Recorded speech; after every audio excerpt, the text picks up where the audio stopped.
Should we? Oh, there it is. There's the prompt. Okay. Awesome. Thank you for joining. I am Nikki Taylor. I used to be the parent education person at OPCC for about 18 years. And then I was the manager of early years for 2 years before I retired 5 years ago. I am currently living in New Brunswick, so it's kind of cool that one of the good things that came out of COVID is it taught me how to use Zoom because I couldn't do this before. I have three grown children ranging from 30 to 41. My oldest is her birthday's today, actually. And I have five grandkids as well.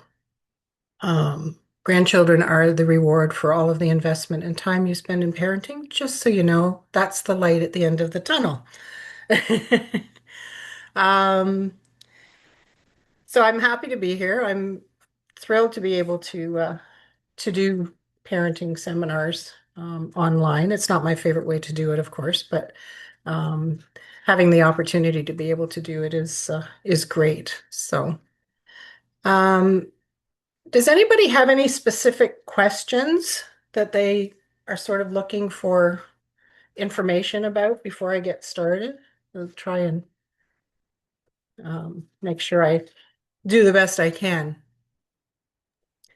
I guess for me, it's since we're expecting a new one, and we're trying to coach our daughter that the sister is coming and all that, but I think it would be helpful to get a little bit more information of like what to do when the baby actually comes home and the older sibling realizes that this was not what they were expecting at all.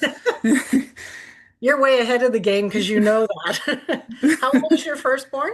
She's 4.5, so she's Oh, very excited and she's like, yeah, I'll take care of the baby, but I'm sure when the reality hits, it's not going to be exactly that.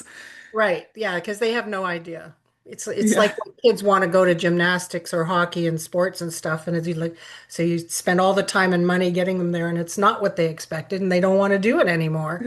And you're exactly. like, no, no, we paid for this. You're doing this.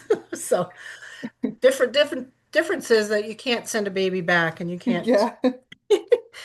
So you got to navigate all of that. But you're absolutely right. Children, they like the idea of things, but they don't really have a full understanding of what that means. So, and I do have a whole slide on welcoming a new baby. So, plus we Awesome. have some folks here who have other children, multiple children. So, I'm sure they'll be able to help as well.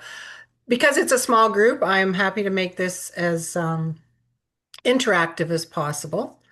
And so I'll give you time to chime in. There is an activity that I'm going to do, so there's opportunities to chat about that as well. So, any other questions?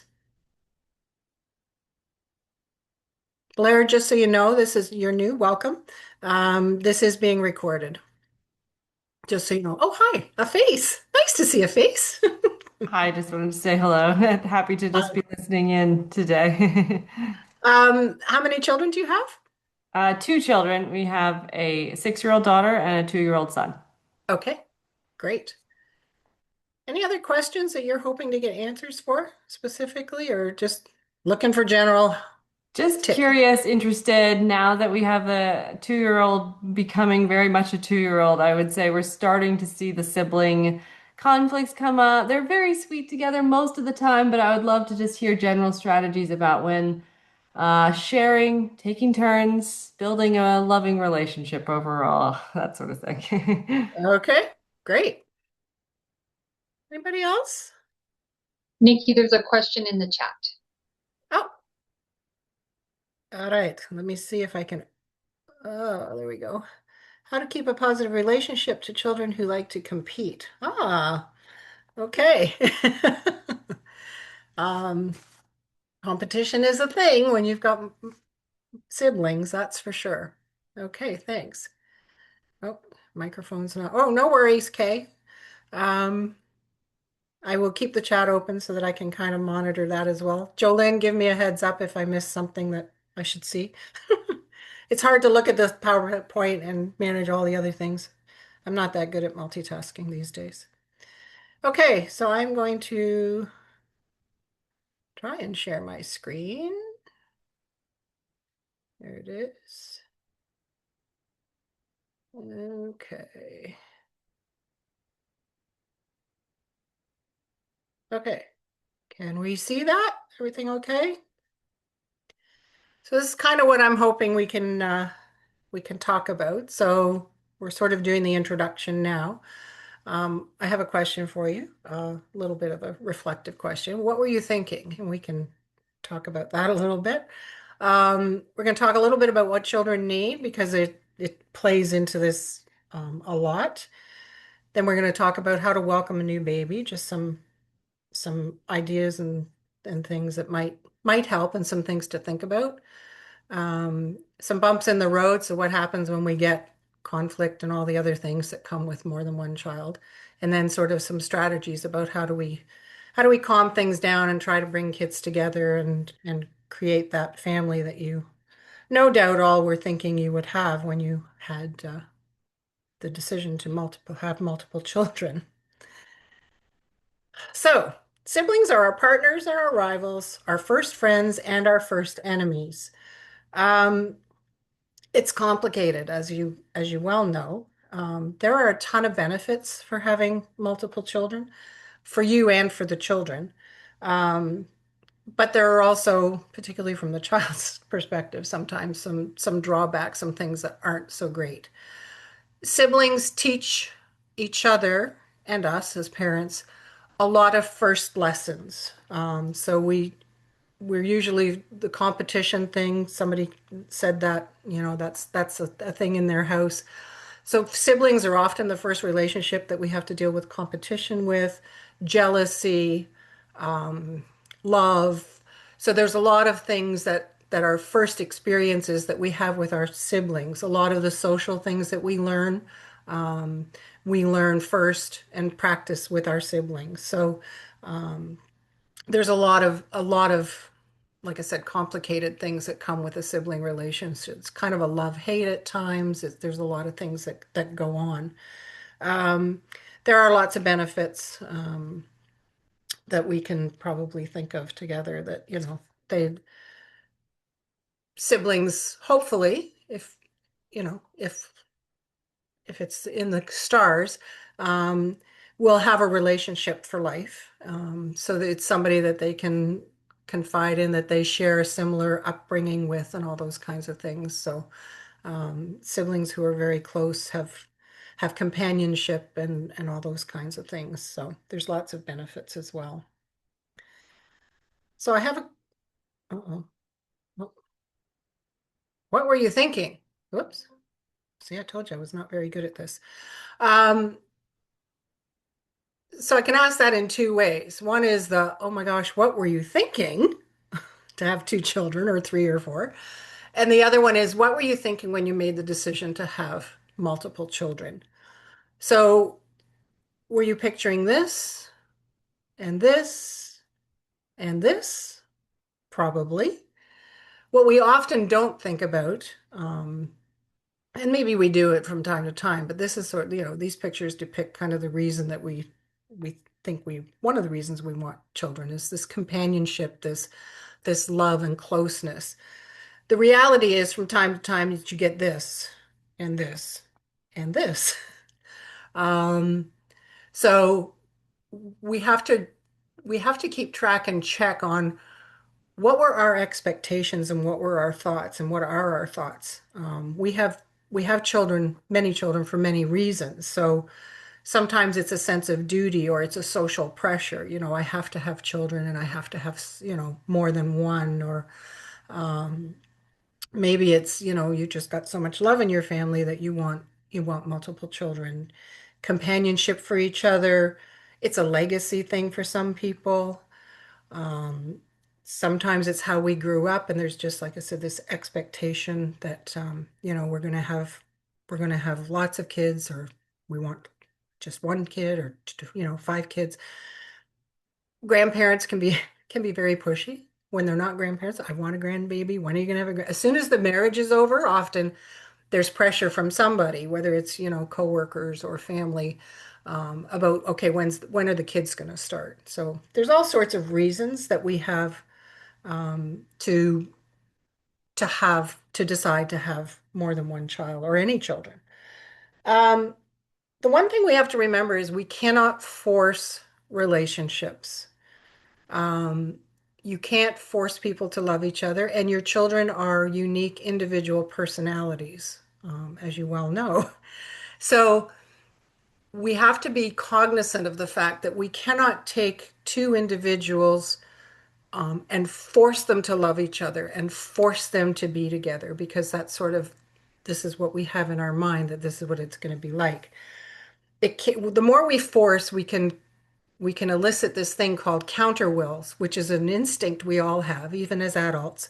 When we feel like we're being forced, manipulated, or coerced, we have an automatic instinct that says no.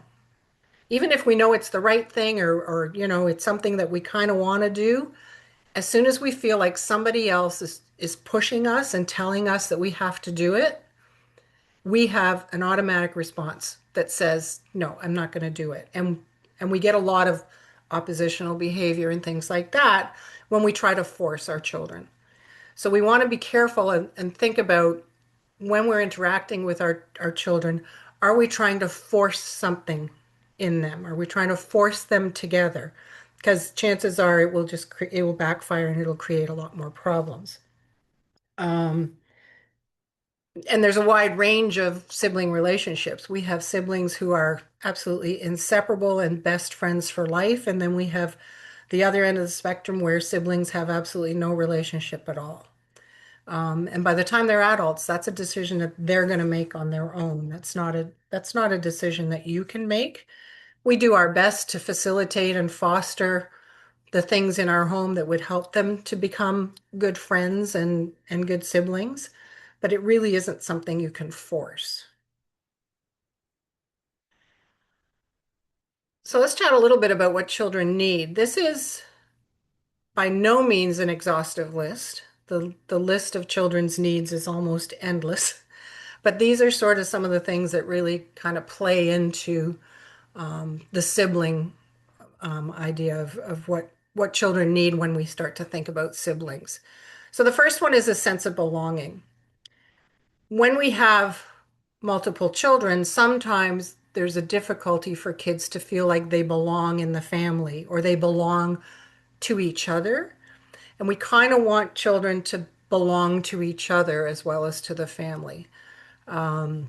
We don't want children feeling like they belong to children outside their family. That's a whole other workshop. But we want that sense of belonging. We belong together within our family. And that's a really important, it's one of Maslow's hierarchies of needs. I believe it might be the top one. Children need to have their feelings. So they need them validated, they need them accepted, they need to be able to express them. And having siblings elicits a whole lot of feelings for everybody, parents, children, family, strangers watching the tantrums and the fights, whoever. There's a lot of feelings tied into siblings. Children need time and space to explore, grow, and learn. Sometimes that time and space is with each other. Sometimes that time and space needs to be apart. So they need time and space by themselves as well as with other people. Safety and security, that's pivotal and essential for healthy growth and development. Predictability and routines. Children thrive on predictability. If you think about it, we wake up every morning as adults and we know exactly how the day is going to unfold. We know what we're going to wear. We know maybe what we're going to make for dinner. We know we have to go to work or, we know all the plans of the day. Children wake up in the morning and they are at the mercy of the adults. So the more predictable and the more routine you can put in and structure, the easier it is for children to manage themselves through the day. They need to be appreciated for who they are. So again, they're unique human beings in the context of a family. So we need to appreciate each of the children for who they are and what they bring to the family and what they bring to the world. patient, empathetic, and understanding caregivers. When you've got particularly a baby, um, and those of you who have multiple children know this, this can be really hard, because you're tired, you're at the mercy of a baby that is completely helpless, and now you've got this other child that's probably being more demanding, is confused, whatever's going on. So there's a lot of chaos and upheaval sometimes when that baby first comes home.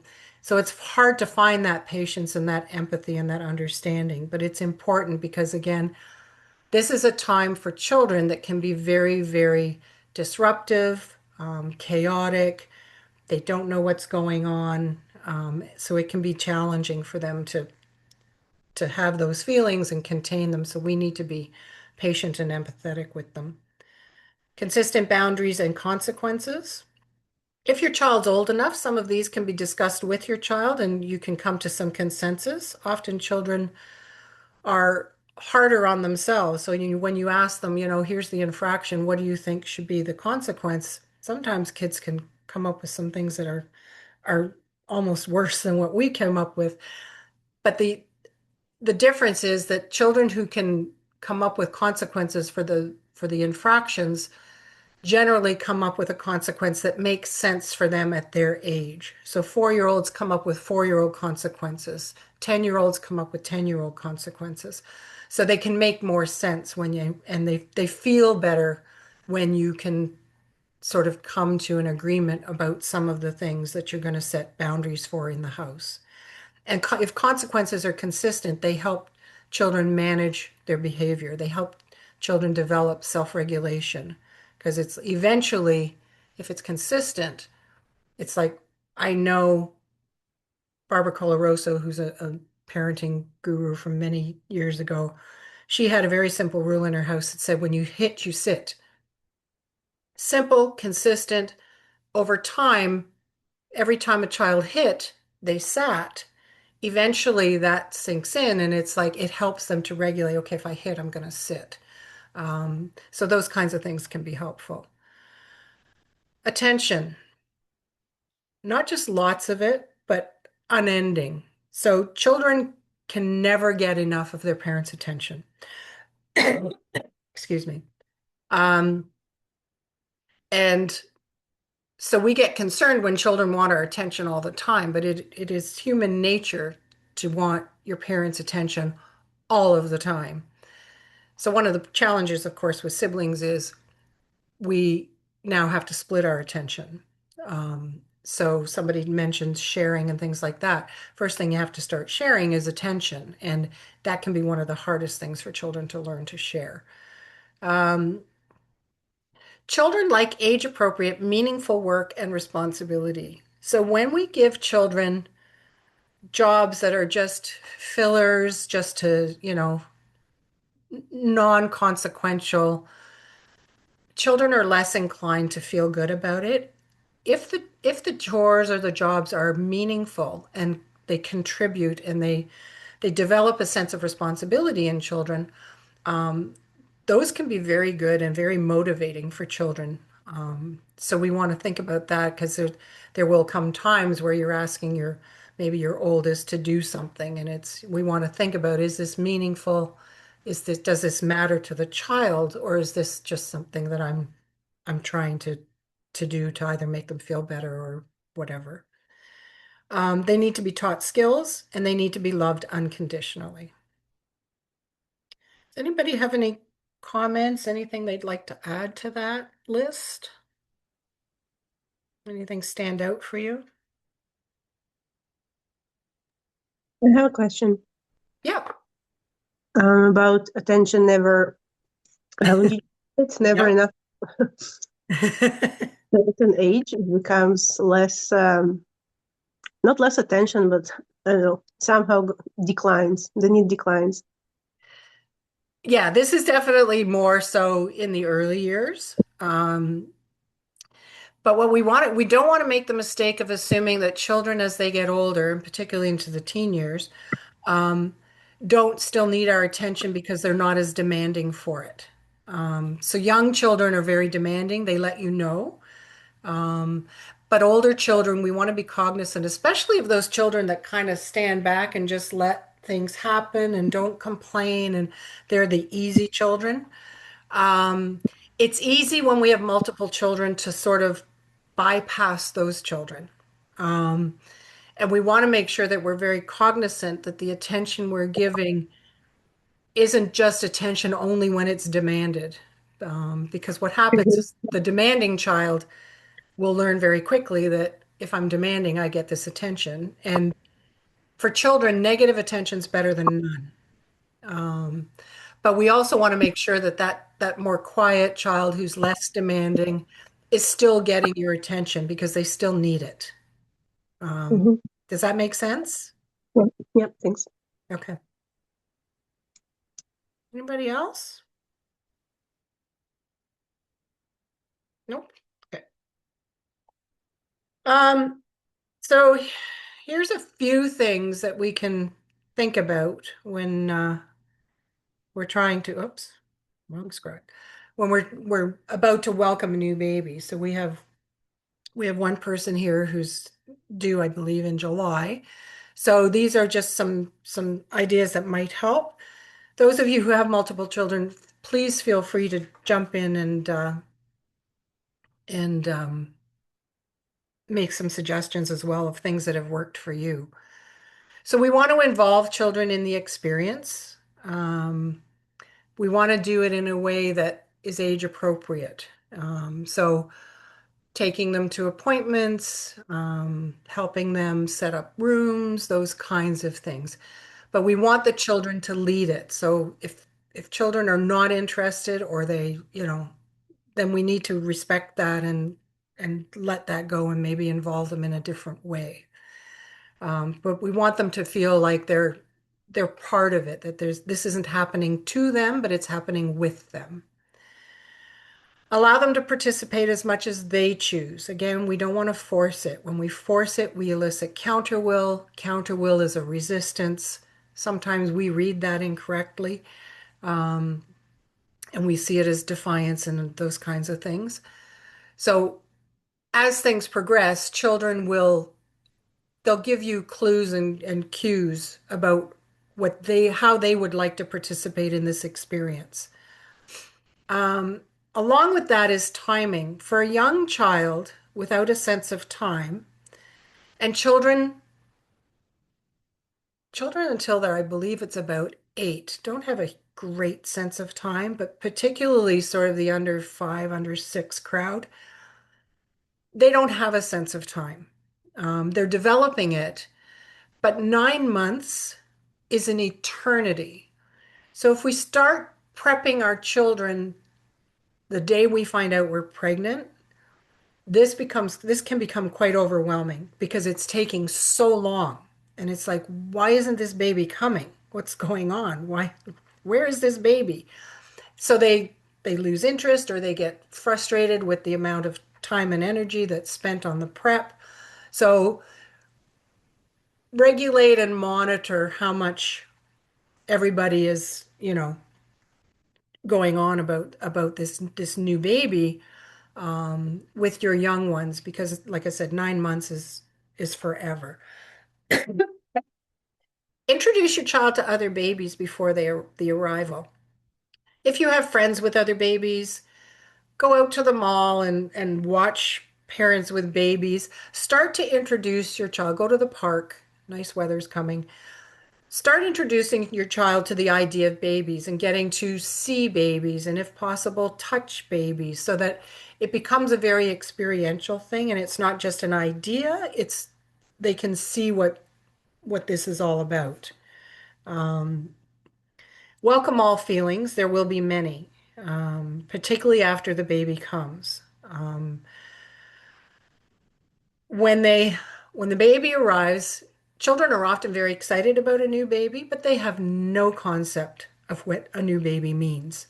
So we will get all sorts of feelings from excitement to jealousy to confusion to frustration to all sorts of things. So we want to be open to all of the feelings. And again, this can be hard, partly because we're exhausted when we first have a baby, but also because sometimes our children come up with feelings that we didn't anticipate. Um, so children who say, I hate the baby, send the baby back. And we get quite offended and concerned, and it's like, oh my gosh, what's wrong? It's a very typical feeling for a lot of children from time to time.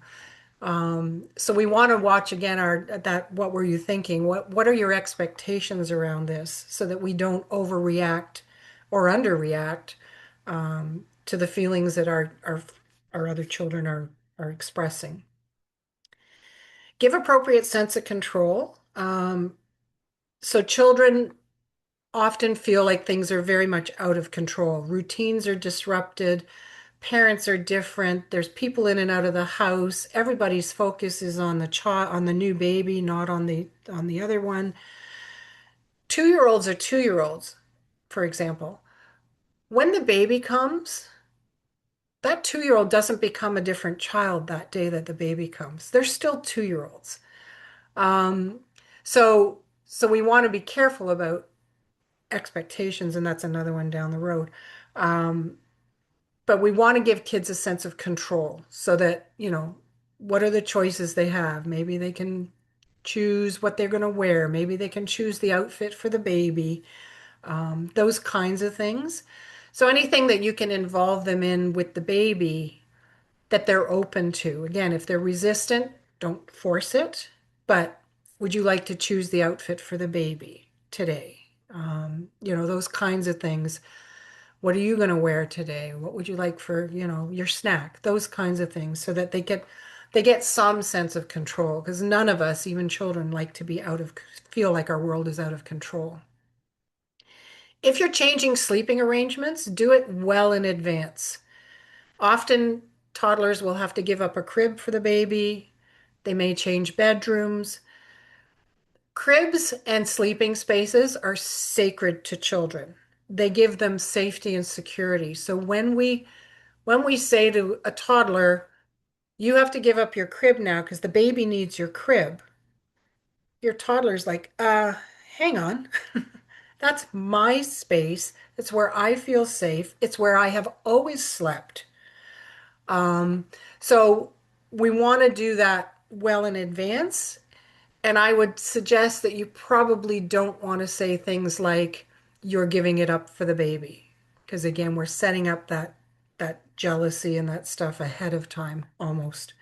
Um, so if you can get another crib, if your toddler's ready for a big bed, great. If they're not getting it, a second crib is not a bad option because again, sleeping spaces can be very, very sacred and very tied to child security.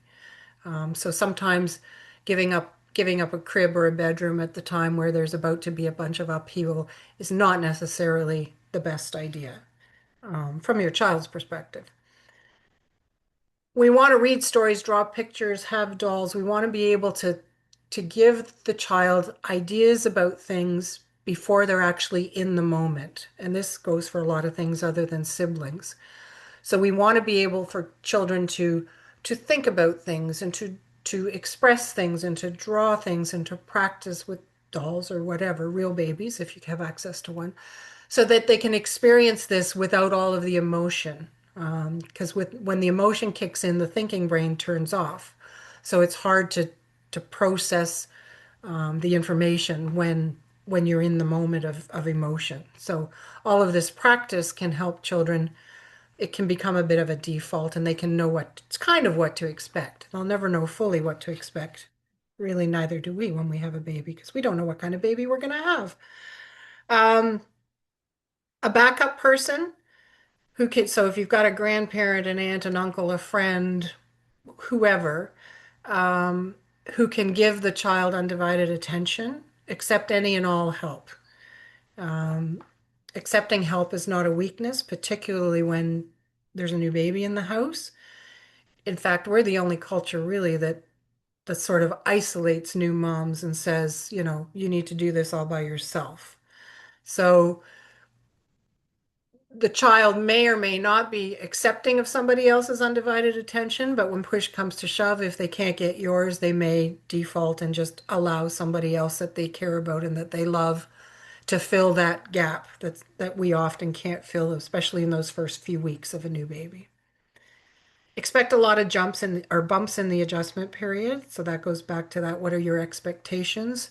There's going to be lots of ups and downs. There's going to be lots of moments where your older one is just madly in love with this baby, and then there's going to be other times where not so much. Can we get rid of him now?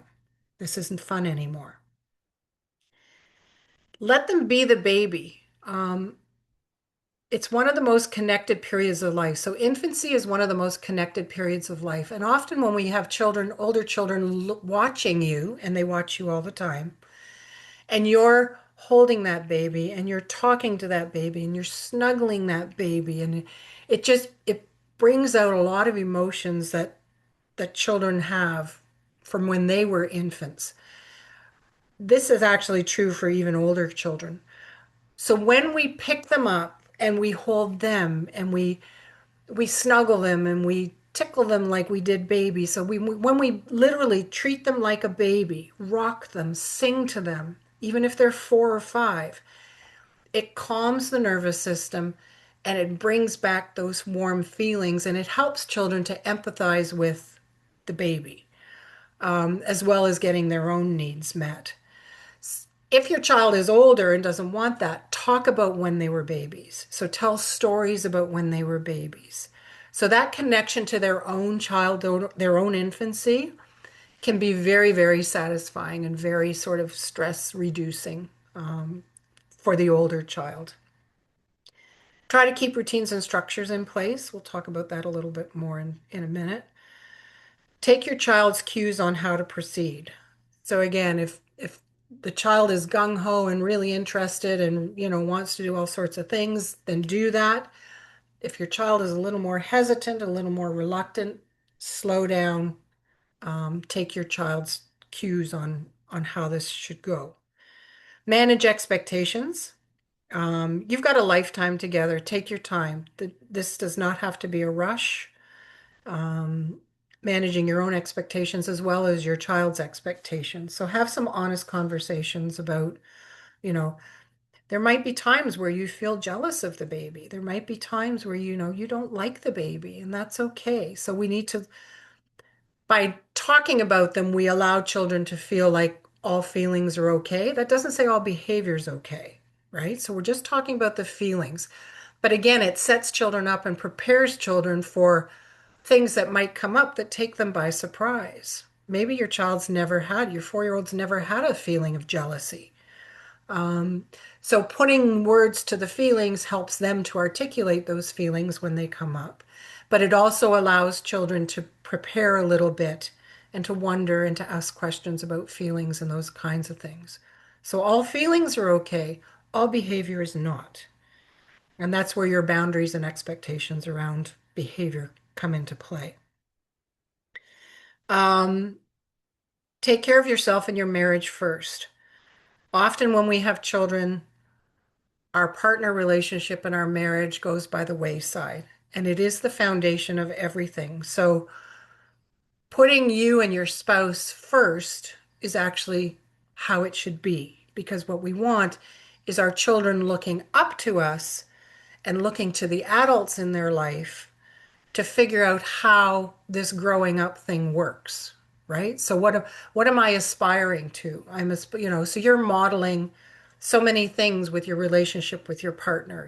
You're modeling how your daughter will, you know, expect what they will expect from a father and a husband, and vice versa. Your son will what a wife does and what a mother does and those kinds of things. So making sure that that marriage is strong, and that often means you need to leave the babies with somebody else that you trust, which is actually quite healthy, and important not just for you but also for your children to learn that they can rely and trust on other adults. So you need to be very discerning about who those adults are, but it's actually good for everybody to get a bit of a break from each other. Any questions or comments, additions, other experiences, tips?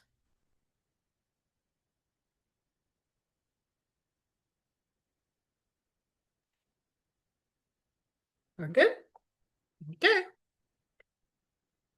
Okay, since we have, I believe, all women here, um, we're going to do a bit of an activity. This is from a book called Siblings Without Rivalry.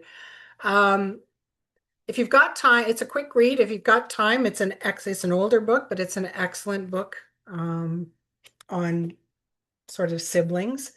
But there's an activity in here that when I used to do these classes in person, always elicited some insight and perspective and some surprises to people. So if you got a pen and paper around, you might want to jot down your responses, but otherwise just think about it.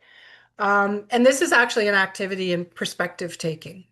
Um, so the more you can sort of imagine it and get into it, the more effective it will be. So if you want to close your eyes and just kind of listen to the scenario and then think about what I'm going to ask you to think about, which is your reaction. So there's 6 of them, I believe. So the first one is I want you to imagine that your spouse puts an arm around you and says, "Honey, I love you so much, and you are so wonderful that I have decided to have another wife just like you."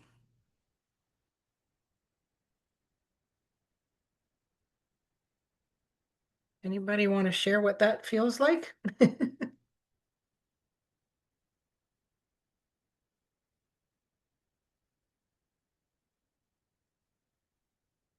Okay, remember that reaction. When the new wife finally arrives, you see that she's very young and she's kind of cute. When the 3 of you are out together, people say hello politely to you, but exclaim ecstatically over the newcomer, "Isn't she adorable? Hello, sweetheart. You are precious." Then they turn to you and ask, "How do you like the new wife?" Think about your reaction. The new wife needs clothing. Your husband goes into your closet, takes some of your sweaters and pants, and gives them to her.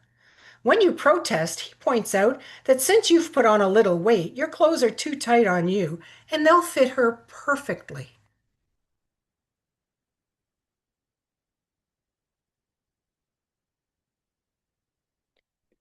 The new wife is maturing rapidly. Every day she seems smarter and more competent. One afternoon, as you're struggling to figure out the directions on the new computer your husband bought you, she runs into the room and says, "Oh, can I use it? I know how."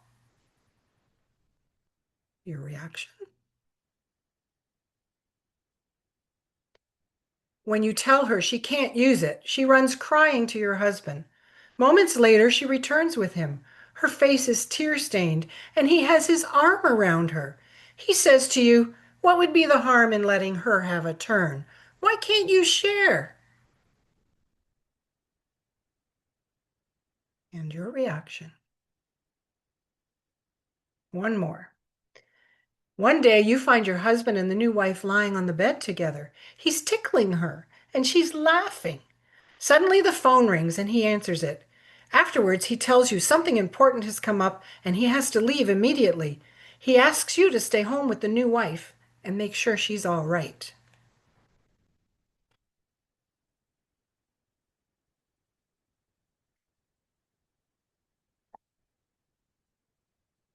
Any thoughts on those scenarios?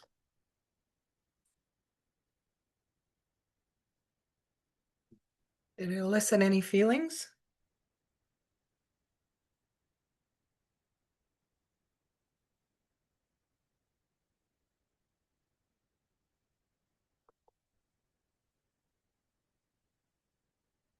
You can imagine that it's those feelings you had and your reactions might be similar to how your child might feel when they have a new baby coming in, and then some of the things that come up as we have children. Um, Why can't you share your toys? Your sister needs some new clothes and those kinds of things. So the exercise is meant to put you in the place of your child and help you to kind of understand how a child might feel when some of these things happen to them.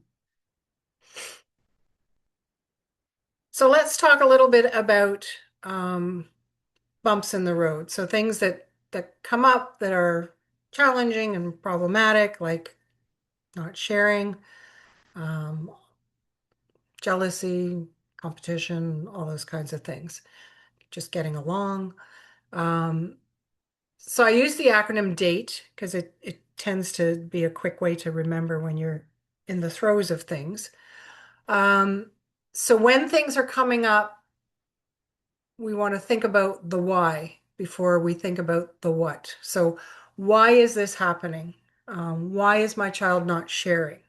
Why is my child having tantrums? Why is my child hitting their sibling? When we think about the why, then we're able to handle it and to respond more helpfully. So the whys you can tend to bunch them into categories. So development is a big one, particularly in the early years.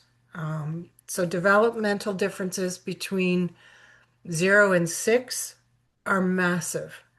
So very often the things that have come up that are coming up and challenging siblings is a developmental thing. We'll talk a bit about that. Attachment. If the attachment relationship is broken or is not on, and again, young children, it's on or it's off. They tend not to be able to attach to multiple people at the same time. So if your child is attached to you, then they're not going to be attached to their sibling. If they're attached to mom, then they can't be attached to dad at the same time. That ability to be attached to multiple people at the same time tends to come somewhere around 5 or 6 years old. The other thing is sometimes a child's feelings can get in the way of attachment. So if they're mad at you, they may not feel very attached to you. If you're mad at them, you may not feel very attached to them. So that whole attachment relationship and whether it's on or off can drive a lot of young children's behavior. Temperament, these are innate traits, kind of born with them. The nuts don't fall far from the trees. So if you have an intense child, there's a good chance you've got an intense parent. If you've got, what are some of the other traits? If you've got a persistent child, so there's a whole spectrum. There's 9 temperament traits. So you always have to think about what is the temperament of your child. If they're intense, for example, on the extreme end, you're going to get big reactions for everything, right? So you can't always gauge the reaction, the size of the reaction to how big the problem is with an intense child, because everything's big. Conversely, if you have a very low intense child, they may have some very big feelings that are not being expressed in a big way or in any way because they're low intensity. So those kinds of things. We want to understand our children's temperament, but also our own, because our temperament is also plays into the dynamics. And then emotions. So looking at all those feelings, how do we deal with emotions as a family? Some of us grew up in families where we didn't talk about emotions. We hid them all. We buried them. We just everything's fine, and we always smiled. And other families, emotions are out there all the time. Sometimes we express them in certain ways, that kind of thing. So emotions, when it comes to siblings, and having siblings in the house, is a very, very big contributor to the challenges that can come up. So if we look at some of the needs of children, the sense of belonging, that's an attachment function. So we all need a sense of belonging and we all need to feel like we're attached to multiple people. But again, when they're young, one person at a time typically is the way it goes. Their feelings, of course, fall into the emotions category, time and space to explore and learn and grow, mostly developmental. Safety and security, is an attachment as well as a developmental thing, and emotion. Actually, that one falls into all of the categories. Predictability and routines is a function of development, but also attachment. To be appreciated for who they are is an emotional thing, a development thing, an attachment thing. Um, Patient, empathetic, and understanding caregivers, when children have that, that's an attachment mostly function, affects development. Consistent boundaries and consequences develops a strong attachment, believe it or not. When children have security and consistent boundaries and consequences and can trust and predict adults and adults' responses and what's going to happen, it strengthens attachment. So children who have a lack of boundaries and inconsistent consequences often feel uneasy. They often feel like they can't trust their attachment figures. So we're not doing them a favor by not sort of having consistent boundaries and consequences. These are things that teach children how to thrive in the world. Without them, they're going to go into school, they're going to work, and they're not going to function very well because all of the systems and structures in our lives typically have some very consistent boundaries and consequences. So if children aren't prepared for those, they kind of go off the rails. Lots of attention plays into all of these as well. Again, temperament plays into, if you've got a very easygoing, quiet child, they're they still need the attention, but how they seek it may look different. So attention falls into all of these categories. Age-appropriate, meaningful work is a developmental task mostly. Skills is development, and loved unconditionally, of course, is attachment. So what are some of the things that have come up in your family that are challenging? So we've had, somebody said sharing. And with young children, sharing and taking turns is a skill, right? So it's a developmental thing. 2-year-olds and 4-year-olds are alien creatures to each other. What a 2-year-old can do and understand and developmentally is so different from a 4-year-old that really they have nothing or very little in common other than family heritage. They were both born into the same family, but developmentally, they are very different. So we want to look at the skills our children have. So if you've got a 2-year-old and a 4-year-old, 2-year-olds don't share. It's just not a thing because they haven't developed the skill yet. 4-year-olds are learning to share when the conditions are right. So when you add in some of the emotional stuff, like possibly jealousy and confusion and frustration and all those things that siblings can feel about each other, when you add those in, then that skill of being able to share kind of goes out the window because the emotions take over, the thinking goes away, and those skills don't come to light. So the younger the children, the more developmental difference there is between them. Temperamentally as well, some kids, those easygoing kids, the sibling wants something and they'll just give it to them and say, here, take it, because it's easier. Or that's not always a good thing either, because we want to teach those children to stand up for themselves. So there are lots of situations where we want to, if you're not too exhausted at the end of the day, you want to do a bit of reflection and try to think about what were some of the reasons for the challenges. Does that make sense to people?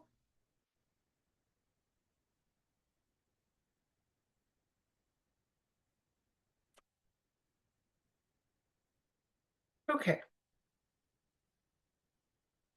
So here are some things to think about, some strategies that may help you to bring those children together in whatever way you can, because again, you can't force children to be together. Um, but there are things in your family that you do that can help to develop ideally, some better relationships. So clear and consistent boundaries we've kind of talked about. So if there's a rule that says there's no hitting or violence in our house, and the 2-year-old hits the 4-year-old, the consequence needs to be clear and it needs to be executed. Because when we give things like hitting, we don't give second chances necessarily. If you hit again, this will happen. Well, basically, that says you got a free shot. So, and you have to decide whether that's the way it's done in your family. I'm not saying you need to do it one way or the other. I'm just saying how children might think about it. So when we say to them, you know, if you do that again, that says to the child, okay, so the first time doesn't matter. It's only the second one or the third one or the fourth one that matters. And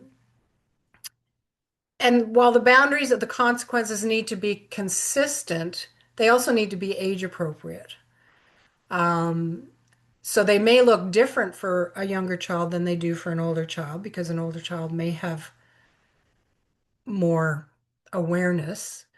Um, but it's really about the consistency. Ignore as much as safe. Often the conflicts that children have with each other, sometimes it's in play. So sometimes your siblings, they're working things out. It's their first social relationship. So they're working out how to solve problems. They're working out how to deal with conflict. They're working out how to talk to each other. They're working out all sorts of social constructs. When we jump in there too quickly, we kind of get in the way of some of that. There is going to be conflict. There's really no way about that. The other thing is often they do it for attention, because again, negative attention is better than none.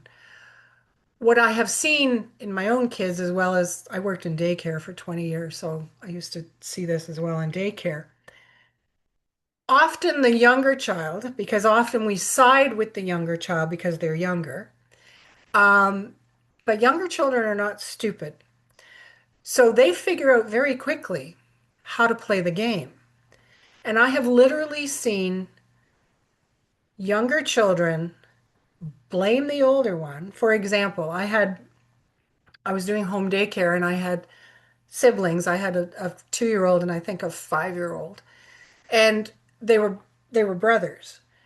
And the 2-year-old came in and told me the 5-year-old hit them.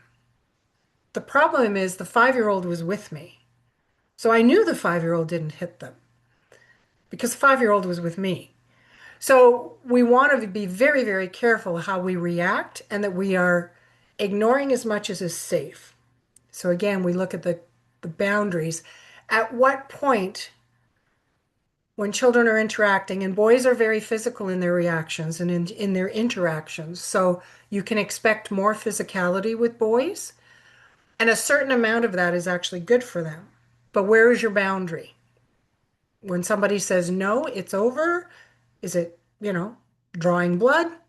Like you need to decide as a family what the boundary is. And up until that point, you ignore it because we want to be to the next point. We want to be neutral. We want to be Switzerland. We want our children to not get a sense that we're taking sides. And this is really hard to do because we often will take sides, often with a younger one, but not always. Often with a girl over a boy, but not always. So we have biases and we have things that make us feel to our children like we're siding with one child over the other. And that can be exploited by the favored child, but also elicits a whole lot of feelings in the non-favored child, and can actually create a lot of conflict amongst them just because of that, trying to get attention or, things like that. So we want to be neutral as much as we can when they do fight. We want to ignore as much as is safe. One of the concepts in the Siblings Without Rivalry book is unique versus equal.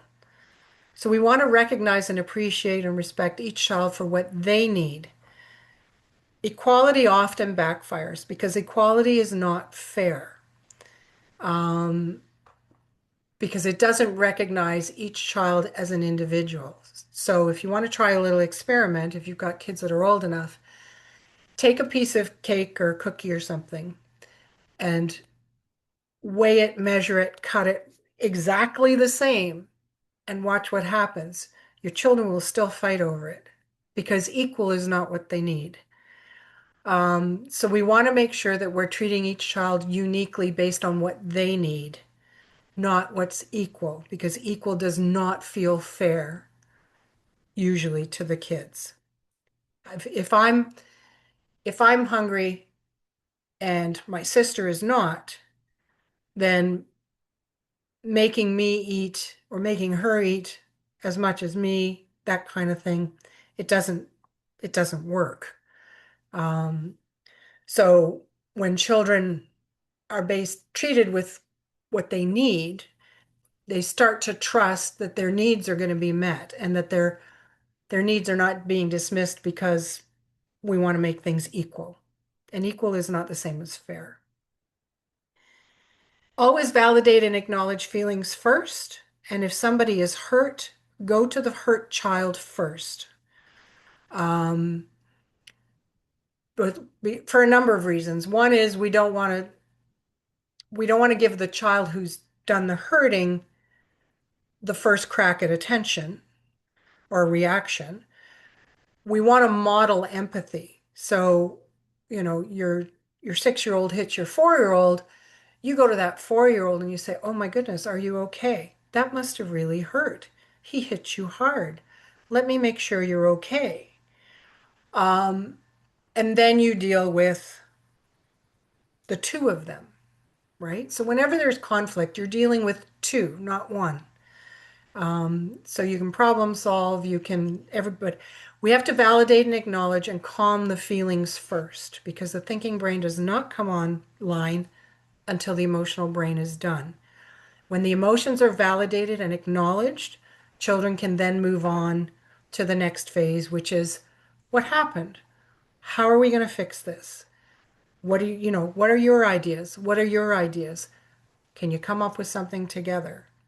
They, of course, have to be old enough to speak. But even 2 and 3-year-olds can come up with some very basic ideas around problem solving. But everybody needs a chance to have their feelings heard and acknowledged before they are able to move on to other things like solving the problem and coming up with a plan for next time, that kind of thing. Avoid comparisons. Quickest way to get competition and get hard feelings with each other is to compare. Why can't you be like your sister? Look, your room is a mess. Your sister has such a neat room. Um, why can't you use your words? Those kinds of things. Boys, by the way, don't use words very well. Again, boys are action oriented, so using words is very difficult for boys to do. And we're doing a boys workshop in May, so if you're interested in that, we can talking about that more, we can. I feel very strongly about this next one. Watch the responsibility trap. We cannot make young children responsible for other children. It's our job in the world of attachment for adults to take care of children. So we want to be very, very careful that we're not making the older child responsible. Helpful, compassionate, empathetic, all of those things, absolutely. Responsibility is our job with children, not child to child. So we want to make sure that we are encouraging compassionate, kind relationships, but not a sense of responsibility. It's too much for a young child to bear, and it will create problems. It will create a lot of emotional problems. It will create a lot of anxiety and stress because young children are not designed to care for and be responsible for each other. Caring for each other, absolutely. Helping each other, absolutely. But we want to make sure. So the way to kind of think about this is if you say to your child, watch the baby, I need to do something else, and something happens to that baby, are you coming at the child, the 4-year-old, for example, who was left responsible for the baby. Like, are you coming at them and saying, "What's the matter? Why didn't you watch them?" What? That is not appropriate. That is too much for a young child to bear. As they get older, you can rethink this a little bit.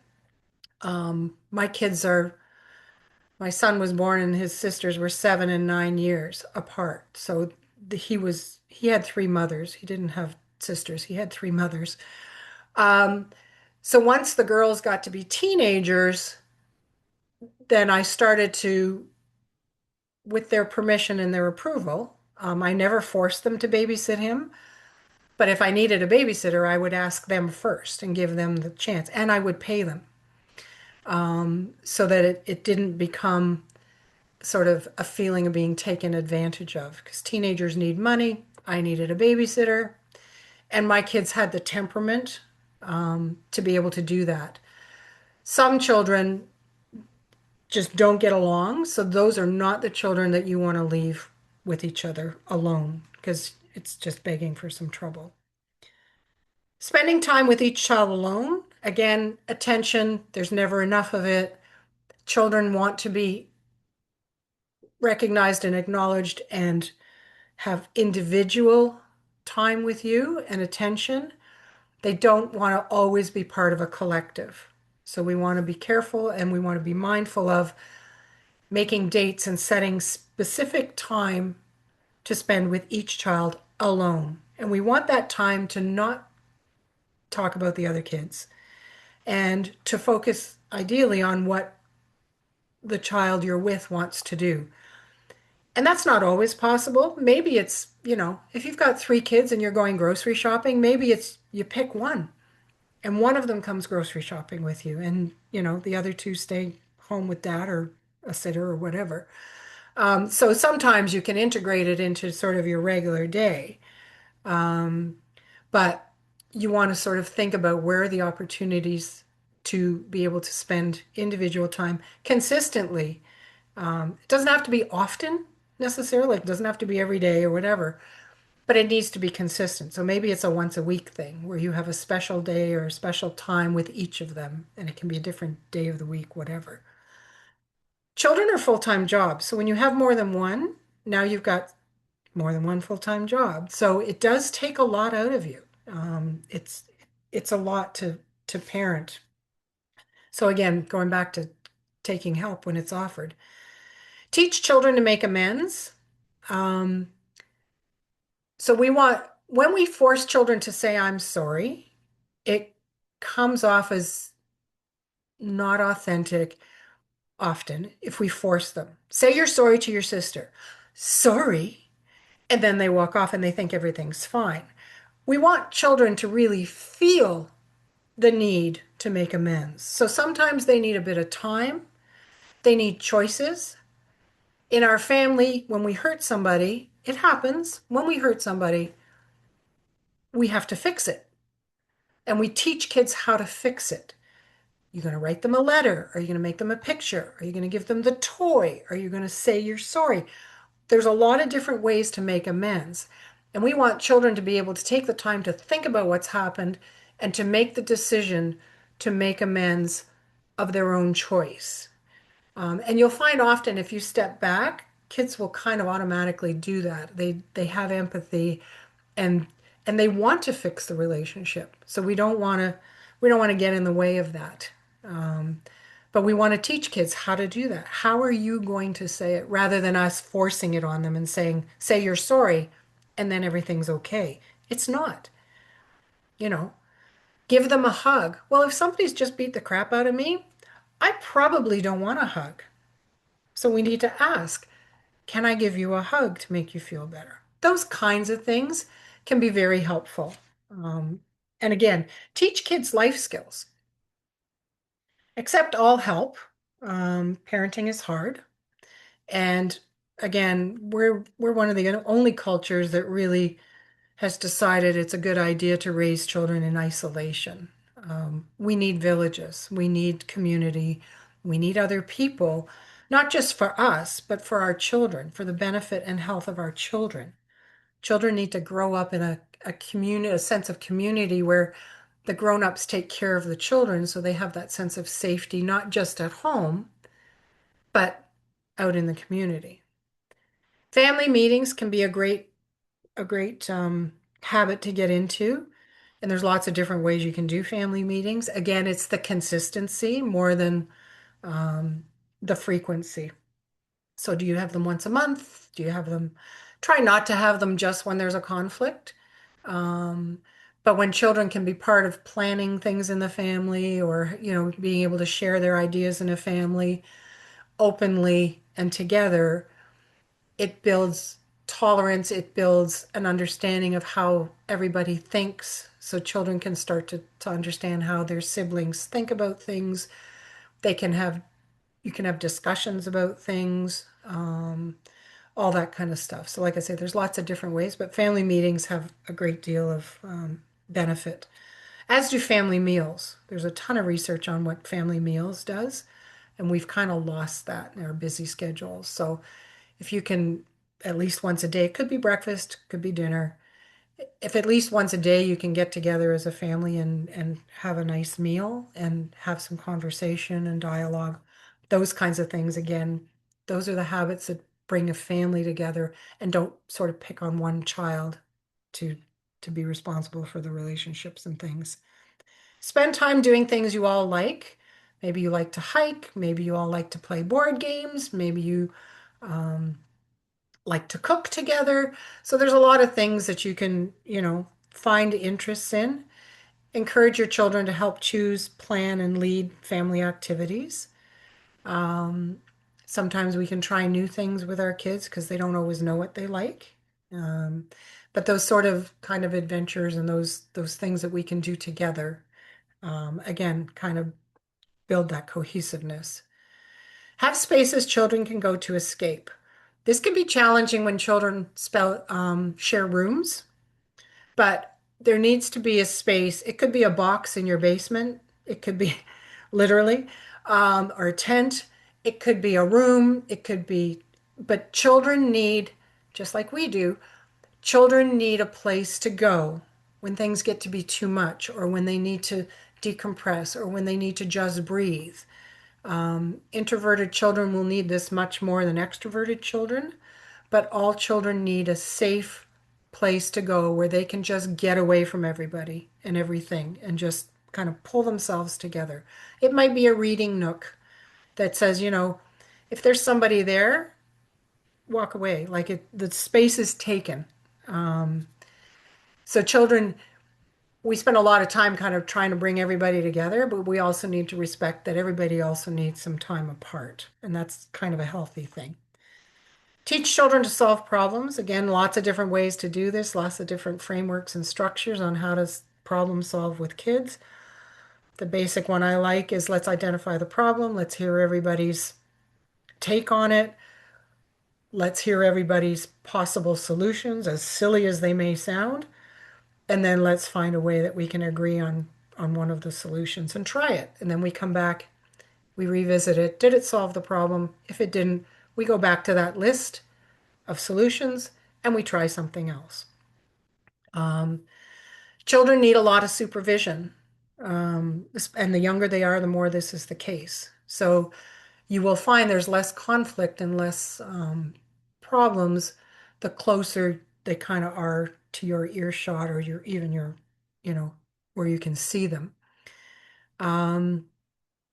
Avoid putting children into roles. This can be very stressful. It can create scapegoating. It can create feelings of um, frustration and, you're the smart one, you're the athletic one, you're the this one, you're the that one. So it locks children in and can create a lot of conflict and a lot of resentment, those kinds of things. If one child is seen as the smart one, there's a lot of pressure then, spoken or unspoken, you know, why can't you be as smart? Look at the marks your sister got. Look at the way your brother does this. And all of a sudden, your other children feel less than, or like there's pressure to achieve or to do something kind of over the top to to be better than. So again, it creates some of that competition, and competition in and of itself is not a bad thing. It's very innate in boys, and it can be a motivating thing, but it can also be kind of destructive. Taking care of the grown-ups, again, date nights, time with your spouse, time with your friends, those kinds of things. Like your whole life cannot be around your children. It's not healthy for you, but it's also not healthy for your children. Um, so going to the movies with your friends, join a book club, like things that allow you to, same as your children need places to escape, so do you. And you need that adult social life. Your children are not your confidants. They are not your friends. You need to find friends and confidants, um, so that your children have the parents that they need. And there's nothing wrong with that. It's actually selfless to take care of yourself, not selfish. Create experiences with your family as a team. So you could do board games. There's lots of outdoor things. You do stuff with other families where your family is one team and they're another team, some friendly competition or not. Um, but things where you give that child, those children a sense of we're in this together. We're going to do this, that kind of thing. Um, this one's a bit controversial with some people. Have things in your structures and routines that children can grow into. So often the older child loses all the perks. There should be perks, in my view, to being the oldest, for example. Now, I was the oldest. I might be a bit biased. Um, but why do 8-year-olds need to go to bed at the same time 2-year-olds do, for example? So there's nothing wrong with having things for children that are age appropriate and that are not the same for every child. When you're 8, when your 4-year-old says, how come he gets to stay up later than I do? Because he's 8. So when you're 8, you'll get to do this too. How come he gets a cell phone? Because he's 16 and you're not. When you're 16, you'll get a cell phone. So we always want to be giving kids something to look forward to, for one thing. But we shouldn't, it's back to that fair and equal thing. It's not fair, and it doesn't recognize each unique child to say that your 8 or 10-year-old has to go to bed at the same time your 3 or 4-year-old does. So we want to sort of think about that and have maybe just a couple or a few things that are in your family that are the privilege of age, if you will. Um, and then taking a we approach to challenges. So sometimes if we have one child that's more challenging than others, our other kids can pick up on that and make the one child a scapegoat or the problem child back into the role. So he's the problem child. Um, if we're gonna elicit this family approach, then when one person in the family has a problem or a challenge, then we all do, and we all rally together to try and help that person and figure out what's going on and how can we help as a family rather than blaming one child, because there's usually one that's can be a little more challenging than others. Um, but if we take that we approach, again, it creates empathy, it creates a support system, it creates a mindset that, as they get to be adults, that it carries on. Like, if you have a problem, I have a problem, I'll work with you and I'll help you. So it helps create that mindset. Just about at the end. Any questions or comments about those? There's a question in the chat, Nikki. All right, where do I find the chat? There it is.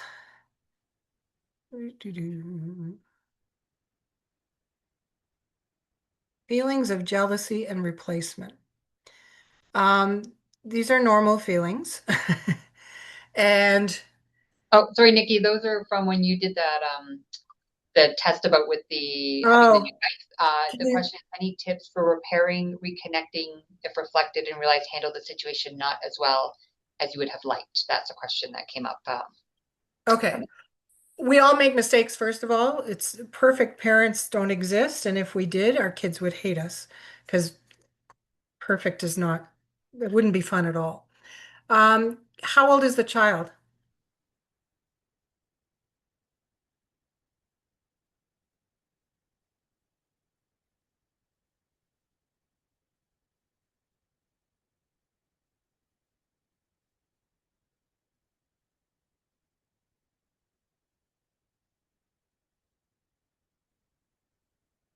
Okay. Can you tell me how old the child is?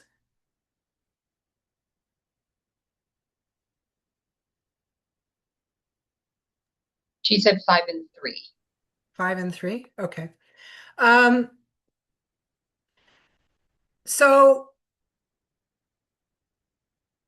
one of the first things I would say is baby play. You can apologize to children.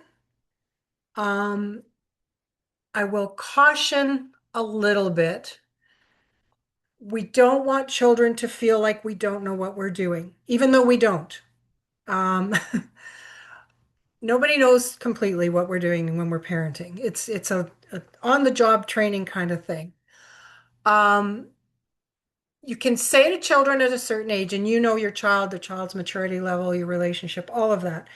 There is a point where it's appropriate to say to a child, you know what? I've been thinking, and I'm thinking that maybe X, something you did, made you feel Y. And I'm sorry. And I'm going to try and do better.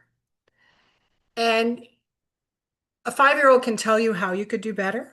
Like if you want to elicit that from us. So there's a conversation. If you don't want to have the conversation, then you just need to adapt your behavior. Children are very, very forgiving. If they get their needs met, they kind of forget some of the other stuff. So baby play is a great way to do it. If you realize you haven't been spending as much time with them as you should, then repair that, spend some more time with them, tell them how much you love them, whatever. So there are lots of ways to repair that, again, depending on the age of the child. You just decide if you hadn't messed up, what does that look like? Right? So without having the specifics of this situation, it's hard to give you very specific examples of what you might be able to do. Um, so like I say, if for example you realize now that maybe you haven't been spending time with your child, then you up the time and you say, you know what, and you say, I've really missed you. I've been so busy, and that's not an excuse, and I've missed you. Let's do X today. Let's spend the day together or half a day or whatever you can manage. Just you and me. And there are other ways to express, writing kids notes. If they can't read, then give them pictures. Children will save those things for a very long time. If you haven't been validating your child's feelings, you can start now and say, you know what, I've been thinking, and I realize that sometimes when you have big feelings, I'm not being very helpful. I'm going to change that. And, again, depending on the age, you start to either talk the new game or you behave in a different way that is more aligned with your new way of thinking. Does that make sense? Is that helpful? It's all baby steps. There is very little a parent can do. Actually, I can't think of anything that a parent will do um, that is going to cause a child not to love you. So if you're worried about that, don't. Even children who are abused love their parents. It is a biological need. It's a function of attachment. So don't be afraid to admit your mistakes. Don't be afraid to, and again, you want to be careful because you never want to let your child think you don't know what you're doing. That's different than making a mistake or saying, you know what, I learned something today and it got me thinking. Again, we're teaching children how to express things, how to take accountability and responsibility and those kinds of things, and how to repair. So you're modeling some of the things that I've talked about here in doing those kinds of things. Hopefully that helps. Any other questions or comments? Yes. Marina, hi. Hey, again. If you can talk more about taking sides, because to me, not taking sides sounds like not meeting the need of an individual. So back to the equality. Well, I get the other point when um, fair is not equal, but then how does it relate to taking sides or not taking sides? So when you take a side, you're saying to the child, one of you is right and one of you is wrong. Um, and what we want to focus on is the behavior, not who the child is. So can you give me a specific example? I was trying to think about a specific example, but I'll try to um, with hitting or being Okay. physical, for example. So so one child hits another. That child has needs too, the hitter. Hmm. Um, and so does the child who's been hit. So the needs may be different, but they still have needs. So when you take the side of the child who was hurt, for example, what you do is you say to the other child, "You're bad. There's something wrong with you." This is how children interpret. You would never say that, but this is how children would interpret it. So when you take a side, it creates resentment, it creates conflict, it creates an internal dialogue in some children that is not beneficial to self-esteem. Hmm. So when you say to the children, wow, looks like you guys have a problem, because chances are the little one got hit for a reason. May not be a good reason, but there was a reason. Maybe the little one was poking the bear, maybe, maybe the older one got frustrated.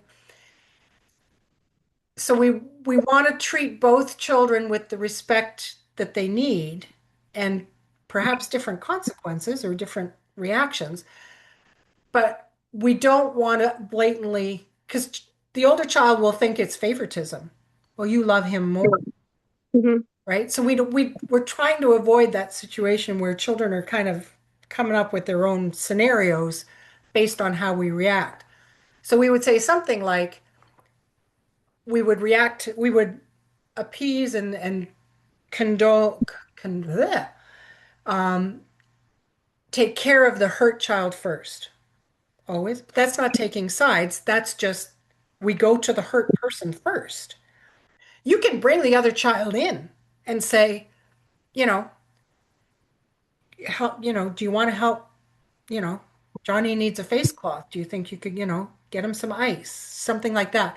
So we want that child to be able to make amends. We want that child to feel good about himself, not good about the behavior. When we take the side of the other child, all of that stuff becomes unavailable. So the child can't do all the things that he needs to do, which is, reflect on what he did, because now he's going to get defended, Hmm. right? So we want him to be able to make amends. We want him to maybe recognize that his behavior wasn't good, but the behavior came from something, right? It came from a feeling. There's always a feeling attached to a behavior. So we're going to help that child who's hurt. We're going to pull in the other child. So you've got one in each arm. And you're going to say, wow, that must have been a big feeling because I know that, you're not a hitter, right? We want to help children see themselves in a certain way. You're not a hitter. You must have had a big feeling to make you do that. And then you move into problem solving, right? So that nobody's feeling bad. They're feeling remorse. They're feeling compassion and empathy for the other one, maybe, but they may even feel bad about what they did. But we can't let children feel bad about who they are, because what they did and who they are two very separate things. But children will integrate those very quickly. I'm bad, right? So we want to try and mitigate that taking sides as much as we can. Sometimes it's going to happen because it's just like you just get so fed up or it's whatever. But it doesn't help children solve the problem. And it doesn't build the relationship. Mhm. So when you take the side of one, then that little one is like, nah, nah, nah, nah, mommy likes me more. So again, it doesn't bring children together, right?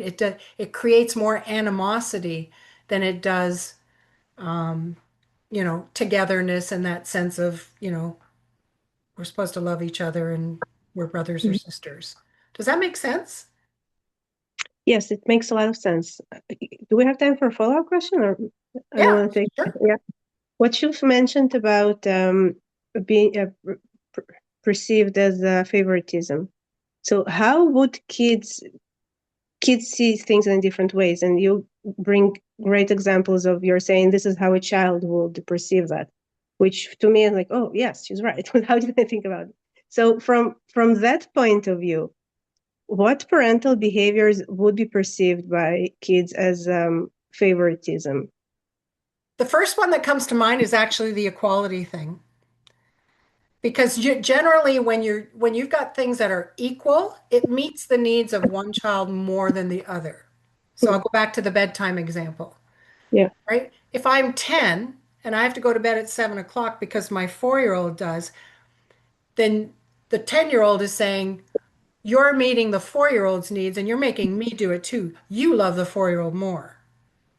So that's the first thing that comes to mind with that, right? So the fair versus equal, or the unique versus equal, is a big one. We give everybody what they need, not necessarily what they want or what is the same for everybody. So I mean, that's one way. The other thing is it we often do have a favorite. We often have a child that just, I don't know, just aligns with us more or is easier. And it can be fleeting. It can be, but there is often one that, so we have to be very conscious if we do have a favorite or if we do have one that we kind of align with more. Sometimes it's a temperament thing, right? Like you have a child that's very close to your temperament, you just get along better. So that's another thing about favoritism, right? So if you have a highly explosive child, like just one that is bigger than life and intense, and you have a quieter child, and you're the nemesis for the quieter child's temperament because you're quiet too, then you may be inclined to say to that intense child, "Oh my God, why does everything have to be so big with you?" So now that child, you know, and over here you've got the one that's just like you, and even though you don't say it, they sense things. The kids pick up things. So there's no Mhm. way to avoid it always, but again, that recognizing and celebrating the uniqueness of each child goes a long way to a child thinking they recognize me for who I am. They know me. In Gordon Neufeld's Six Stages of Attachment, the last attachment, which is supposed to happen around 6 years old, is that sense of being known. They get me.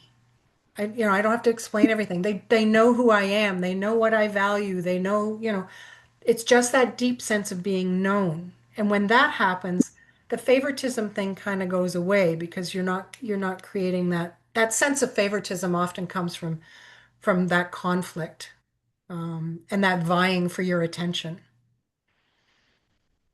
Yeah, thank you. You're welcome. Anybody else have any questions?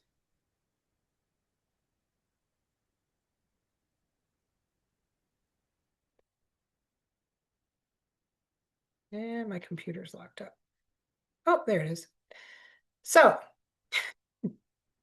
final note, when you leave big sisters in charge, so this is my son, not my daughter, um, who was probably 3 or 4 in these pictures and was left with his 11 and 13-year-old sisters for like probably an hour while I went to a neighbor's house and I came home to this. So he's very happy. He has no problem. He is in my skirt and my clothes, hair and makeup, full out. They had a blast. So this is just sort of a funny way to end because sometimes this topic can get a bit heavy and it's like, oh, how are we going to do this? But um, and I will note that sometimes siblings don't truly get along until they're out of your house and they're on their own and they're not vying for your attention. Um, so don't give up hope if they seem like they're fighting all the time. Don't give up hope that it's going to be like this forever. My kids are probably closer now. I mean, they don't talk every day or anything, but if one of them has a problem, they call each other. And that's really all I can ask for is they talk to each other when they're in distress. They check in with each other once in a while. They all live in different places. Um, but just know that sometimes it takes some maturity and it takes some time away, some space from parents to be able to fully come into themselves. I had a psychologist friend tell me once, children mature last at home. So as long as they're at home, they're not actually at their full maturity. So sometimes children can find themselves and find their friendships as adults. Um, Sibling relationships are fluid, changing, constantly in process. At different periods of their lives, brothers and sisters draw apart or come together. There's no way that we as parents can mandate a fixed, close, loving relationship between our children. However, what we can do with skills and goodwill is remove the unusual obstacles to sibling harmony so that when our children are ready to reach out to one another, the road is clear. A family is where we learn our relationship skills. And when we relate to our children and teach them to relate to each other, even in the heat of battle, can be a permanent gift to them. That's out of the Siblings Without Rivalry book. And that's it. So I'm happy to answer any questions. If anybody's got a situation they want to share, some insight to share with anybody else, something that's worked, something that hasn't.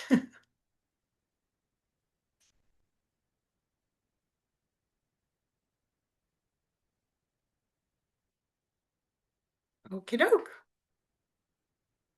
All right, Jolene, you want to stop the recording?